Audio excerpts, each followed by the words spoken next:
Hello, my name is Shaman Manifesto, and welcome to my Conquest of Azeroth, Knight of Xoroth class showcase.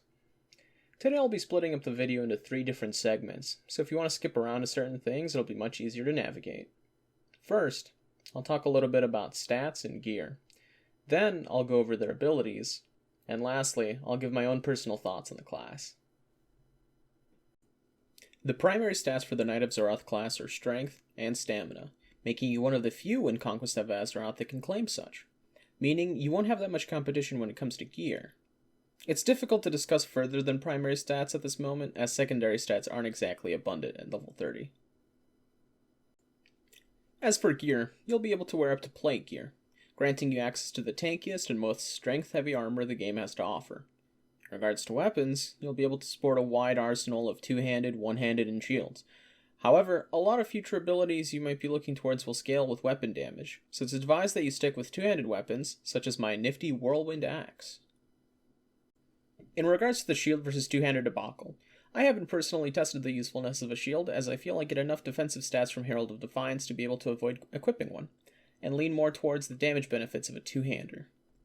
The last thing I want to say about gear is simply if you want to deal more damage, focus towards gear with more strength, but if you want to be tankier, you should lean towards more stamina. Personally, as a tank right now, I'm going towards heavy stam, but going towards strength isn't a terrible idea because you'll still be largely buffing your Herald of Defiance as it gains more stats off of strength. Now, let's move on to the abilities you'll be introduced to during your 1 to 30 experience. Firstly, I'll talk about their 2 stances, Herald of Defiance and Herald of War. While these 2 stances don't lock you out from using any abilities, they do give you benefits to using certain abilities. For example, Herald of Defiance, your tanking stance, will greatly buff your Hellish Rebuke ability, giving you the activated effect 2 additional charges, meaning it can now activate 3 times, while also giving you a 15% damage reduction buff, as well as a 10% fire damage reduction buff. Herald of War, on the other hand, will reduce the already short cooldowns of Meat Cleaver and Meat Saw by 33%. Both of these stances have unique interactions to your spells, in addition to their already generous buffs, so make sure you have them applied before heading out into combat. Now that we've covered the stances, perhaps we should talk a bit more about the abilities they directly affect. First, we'll start with Hellish Rebuke. In addition to the effects mentioned earlier, Hellish Rebuke will deal fire damage in an AoE once you've been struck, which does a nice bit of damage, as well as aggro generation, thanks to the threat bonus from our stance. The bonuses towards Meat Cleaver and Meat Saw are relatively simple, but still do a good bit to increase your damage thanks to these basic effects, as well as other ones offered such as the Armor Penetration and Passive Rage Generation. This, with Meat Cleaver's shortened cooldown, means you'll have plenty of rage to go around. Meat Saw, on the other hand, will consume rage. However, it does more than enough damage to compensate for the cost, potentially even worth casting for single target damage. Let's go back to Meat Cleaver one last time to explain another topic on its tooltip. Deathfire. Whenever you cast Meat Cleaver, you'll generate a Deathfire stack. There are certain abilities in the Knight of Xoroth toolkit that can make use of the Deathfire stack, but only one is currently available at the moment with our level 30 testing. Deathfire could previously stack fairly high, to about 10-ish stacks, but reaching this number was only possible if you were actively avoiding casting Flames of Xoroth, which is our only spender available at the moment. Now you can only stack Deathfire up to 4 times, making it much easier to achieve maximum potential damage since the value of each stack was raised to compensate. Flames of Xoroth itself is a rather good ability, especially for the tank side of things. Being able to disrupt players and mobs with a slow attack speed reduction and spell haste reduction all in one instant cast ability definitely makes it potent. Considering the potential uptime of 66.6%, it's also pretty good there.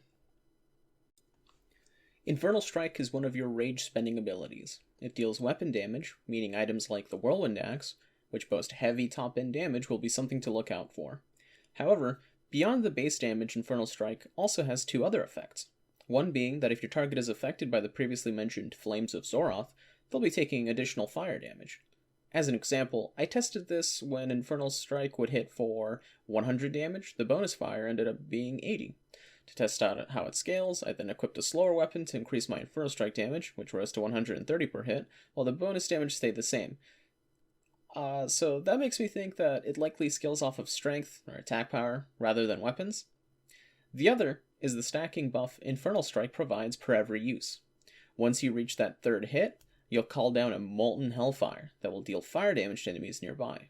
This will likely happen automatically over time, as the duration of the buff is pretty forgiving at 30 seconds, but it's good to keep an eye on, as it's a nice increase for both single-target and multi-target encounters. One interesting thing to note is that the damage of this AoE dot is similar to that of the Infernal Strike bonus fire damage, both around 80 damage for me. Also, in case you're curious, the Hellfire hits a total of 6 times during its duration, dealing a total of 480 damage when I casted it. Next, we will talk about Pestilence. Currently, the 2 Pestilences available at level 30 are Famine and War, only one of which can be active at a time. Each of these abilities has their own effects, and then an additional effect that can be triggered by activating Hellscream. Pestilence of Famine is a pretty good standard AoE slow aura, which when consumed by Hellscream will cause a potent 3-second AoE stun. Meanwhile, Pestilence of War is an AoE dot, which saps the health of up to 5 nearby enemies. Both of these abilities cost rage, but War happens to cost a little bit more, which honestly makes sense considering how powerful of an effect it is. Where Famine might generate a bit of crowd control, War does a heaping ton of damage, while healing you at the same time. Their Hellscream consumption effect doubles down on this, and steals even more health from your surrounding enemies. A 5-stack Hellscream is very likely, if not guaranteed, to bring you to full health. War will likely be the default aura you keep up for most activities, but I'm certain Famine will have its use, especially in group PvP scenarios, and AoE stun is nothing to be trifled with. As I mentioned a moment before, Hellscream can consume both of these Pestilences for bonus effects, so I should probably explain what else it does. Hellscream is a buff you can apply to yourself with a 20-second cooldown. In addition to the consumption effects I mentioned earlier, it'll also give you 40% attack speed buff, as well as heal you for 10% of your health over 5 seconds. While not exactly being the strongest effect, you'll more or less hold Hellscream to use for a Pestilence consumption, as the long cooldown can be pretty punishing since a 5-stack War Scream will heavily outweigh anything that the 40% attack speed and 10% max health healing could ever do. This more or less covers all the abilities that you'll be using in your standard rotation. Now I'll be covering the more interesting and strange stuff. Firstly, our pretty standard taunt with Snarl. Following COA fashion, there is a bonus effect to keep it different from the other taunts, supplying us with 6 seconds of a 100% bonus threat generation, which is a well-appreciated treat. Flesh Hook, a 40-yard range death grip that does damage, pulls in our target, taunts them, and generates a bit of rage.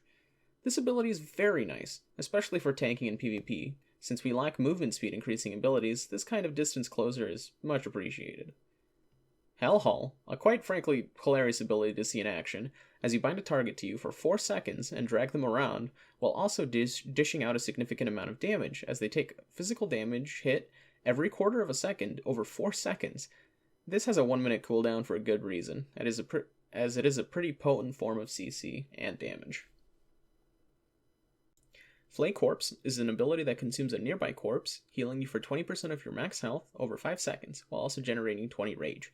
Since this only has a half a second cast time and no cooldown, you might find yourself spamming this on your way to the next pack in order to show up with a full bar of rage. And last, but not least, we have Mutual Agony, a 40-second cooldown ability that curses our target to take 30% of the damage dealt to all nearby allies. This effect lasts 8 seconds, and honestly, I can't say I've used it successfully as of yet, but I'm sure given its description, there will be some cheese to be had with this ability by asking your friends to step into puddles on the floor, or by purposefully having them get slapped by the boss. Now, for my own personal thoughts on the class and its abilities. Though this bit of the video is still scripted, and won't be 100% like my streams, I do hope I can capture my thoughts correctly here. Honestly, I think the Knight of Xoroth is my favorite class that I've done a showcase of yet. I know it took me a long time to finally get this video out, and whether that was raw procrastination, I think part of it was me also trying to do this class justice because of how much I enjoyed it. Guardian will always hold a place in my heart, and eventually I'll go back to it to get my collection plate shield, but right now Knight of Xoroth feels like an absolute monster. The whole AoE health steal mixed with Hellscream feels pretty good, the damage feels solid, and I feel like an actual tank, unlike the ones I've tested in the past. I feel durable. If I had any complaint, it would honestly have to be Flay Corpse and partially Hellscream and its interaction with Pestilence of War. Flay Corpse feels incredibly awkward to use, and feels like it could be easily fixed by just turning it into a passive and nerfing it significantly. I'd rather that than having to spam this button randomly every once in a while, because I'll be honest, doing it in combat is kind of a pain. It's also a little annoying. And then the only time I really use it is outside of combat, when I'm running to the next pack. So I'd probably either turn it into something like the Monk Demon Hunter orbs from retail, where you simply walk over it, or just make it a passive where on death, nearby corpses will grant you a small amount of rage and passive healing, but even then it would be kind of awkward to balance around corpses and just them being abundant. So maybe stick to orbs. My issue with Hellscream are mostly to do with its cooldown, and this is something similar to Reaper's Blood Siphon ability.